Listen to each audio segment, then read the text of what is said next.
Hi, my name is Megan Rokup, and I work here on MIT campus at the Broad Institute of MIT and Harvard, which is a biomedical research institute.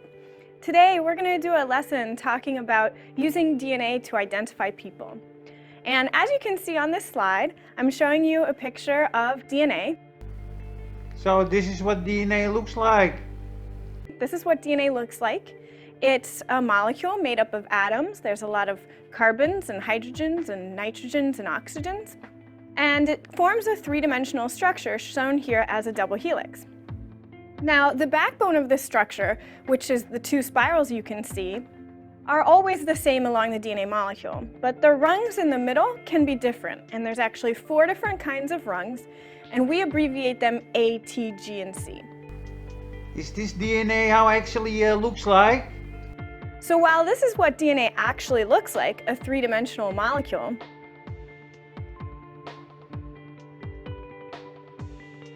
when the PCR reactions are done, and I have my segment copied, is I'm going to transfer, again, a small amount of that into these tubes right here.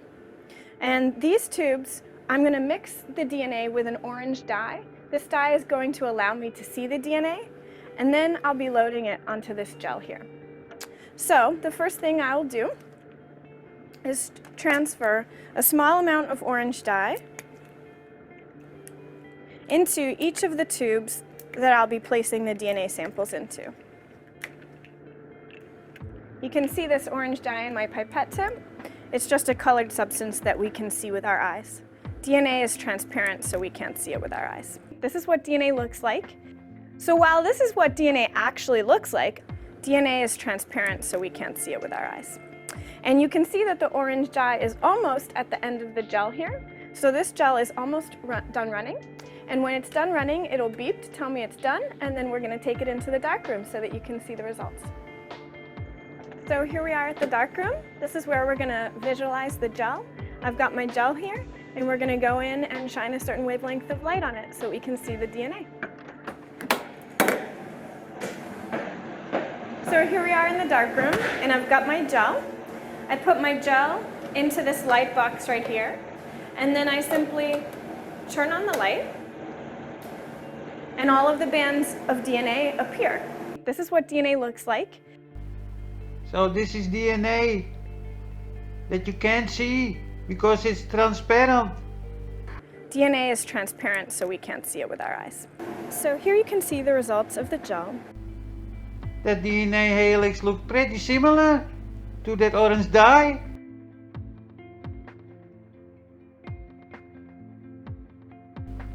All CGI, artist impressions.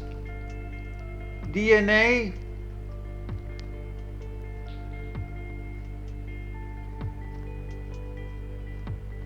Same with RNA, of course. It's all drawings.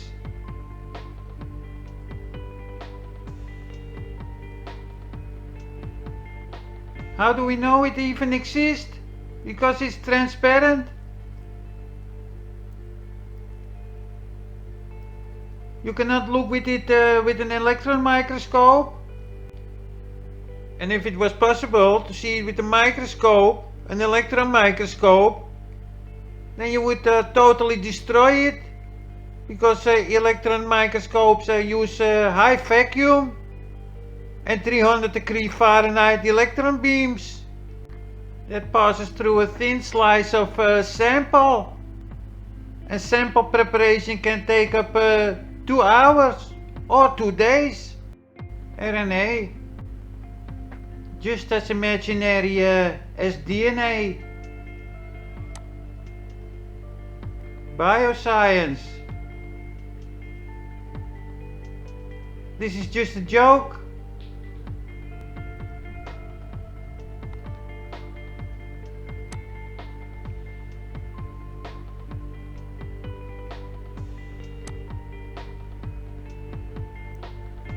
This is the lunar lander. As you can see, this is all a joke. You cannot take this stuff serious.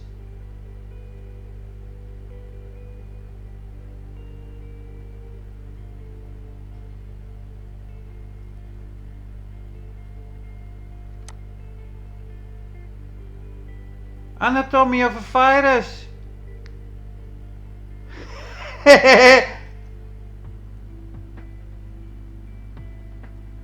They become totally crazy. Who made up this bullshit?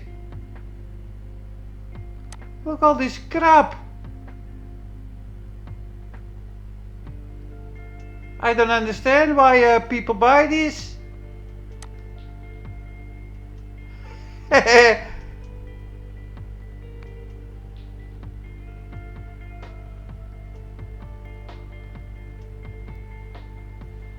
Well, you must be stupid to believe in any of this science.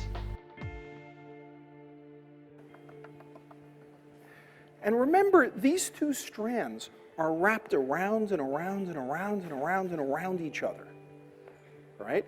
One is going like this, one's going like that, and they're just like wrapped around. As I tug them apart to make a new strand, to synthesize a new strand, those two new double helices are so totally intertwined with each other.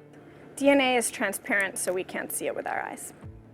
Every turn that there was in the double helix is now a twist and turn connecting the two, sort of entangling the two helices. This is what DNA looks like. DNA is transparent, so we can't see it with our eyes. So I have the two new double helices entangled with each other. Yeah, we all have a good story. And you just brainwashed 25 kids with theoretical nonsense. At the end of the runtime, the gel is removed from the gel tank and transferred to a gel dock system or trans illuminator to visualize the DNA. Finally, we're going to see some DNA helixes. This gel picture contains samples that are both of high molecular weight DNA as well as degraded DNA. I love science. Piece of shit. So you extract this RNA from an invisible virus and then put it in some liquids and then stash it in your tiny heating machine, your PCR machine, which is nothing more than a heater. Instead, we need to copy it so that we have more DNA such that we are able to see it on the gel. Is that this machine, although it's called a PCR machine, all it really is a heating block. This machine is a heat block that changes temperature really rapidly. So it's going to change temperatures, and each step of the copying reaction happens at a different ideal temperature. And then this multiplies. And then you can also change it in cDNA, which is also theoretical nonsense. And then you can determine somebody have a virus.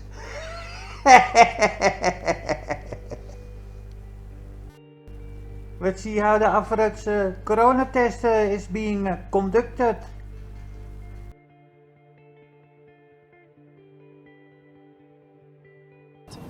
Hello! So let's put some swabs in your nose and in your throat. Hold on. The way we do it, we can have false positive tests, because science tells us aerosols can linger in the air for a long time and can land on the swab now.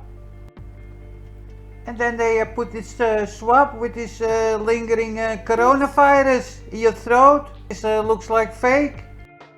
Look where she come from with that swab. And now you're going to give that lady a hanky for a possible tearing eye or a dry of your nose. So you're going to accept that hanky. That's a little bit dangerous. You can get infected. Don't accept anything. Look how long she stands there with that swab in the wind. And why are you going to touch that person's head with your dirty gloves? Maybe this woman have a tiny corona particle stuck in her nose hair. And now you take the swab and push it up to the nose. That's a little bit dangerous. No need to touch the face, or is this staged? Ah, that was a quickie. Oh look, what you going to do with that hanky? It can be full with the corona that landed on it. Yeah, wipe that corona all over your face. And don't forget to put some sanitizer on your hands after the test.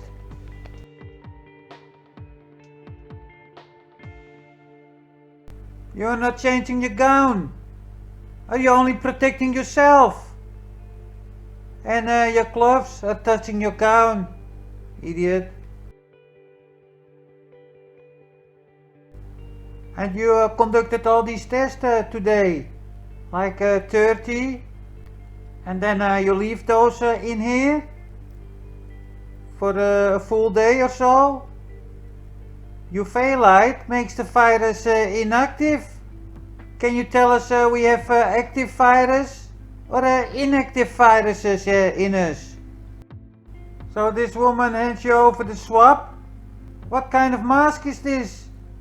And how many times this person got tested? You're telling us the results coming back after 2 days from the lab? Maybe this person is infected and it's breathing on the swab, which can give a false test result, of course, for the person in the car. Watch out for lingering corona particles. Yeah, and give her the hanky so she can wipe her face.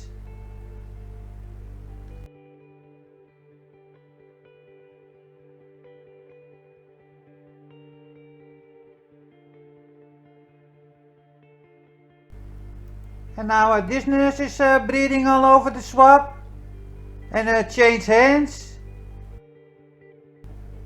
Don't tell me this one is holding her breath for the whole time. If you work in this branch and you don't understand cross-contamination, then you're not fitted for the job.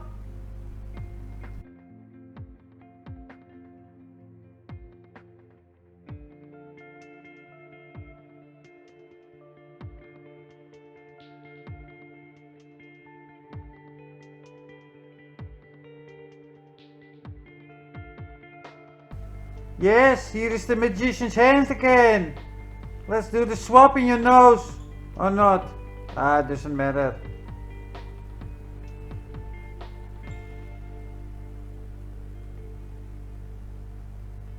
I can't imagine why you let her touch your face by this nurse. Those people are super spreaders. Don't touch your mask if you believe in the corona. And you too, you believe in it. Stay off your mask. You're touching other stuff. What the fuck is this? That looks like a coffee filter with straps. Yeah, coffee filters. Actually, it's not a bad idea, because those cost 2 or 3 euro, and you have 100 pieces. You put some rubber band on it and you have a lot of face masks. Cheap. And you can put them on your head, so you look like a corona smurf.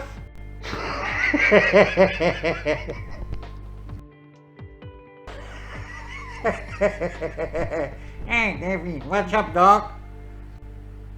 Those people love those face masks. They don't even care. They don't know what they are doing. Go wash your hands, super spreader.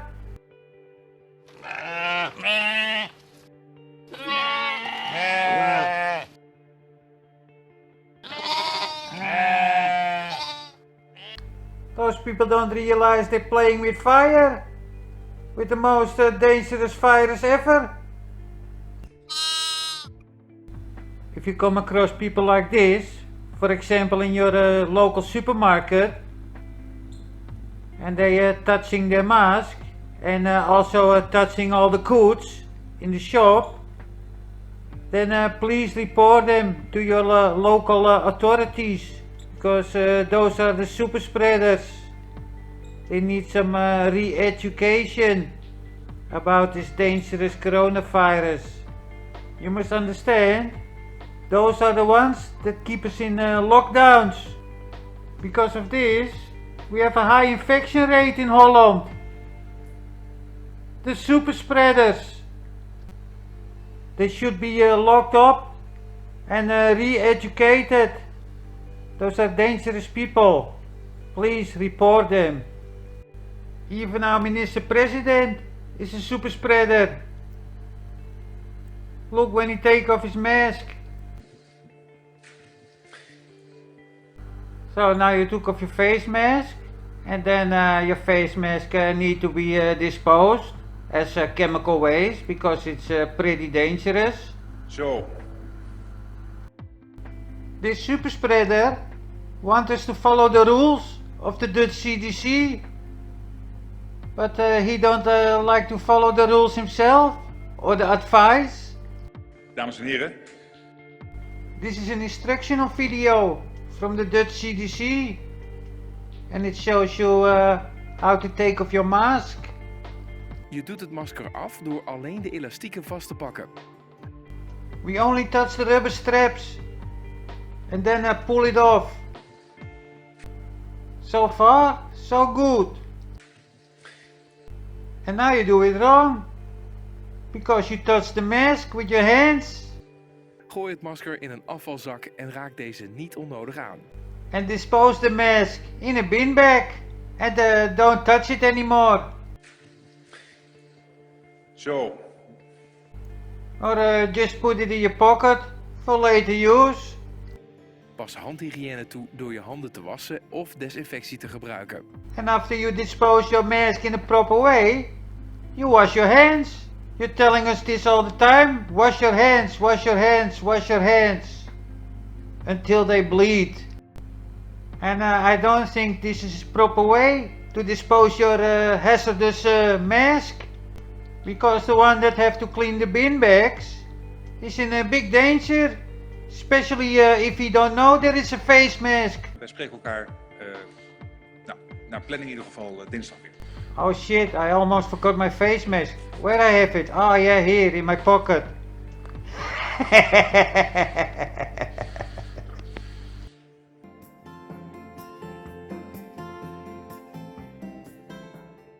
En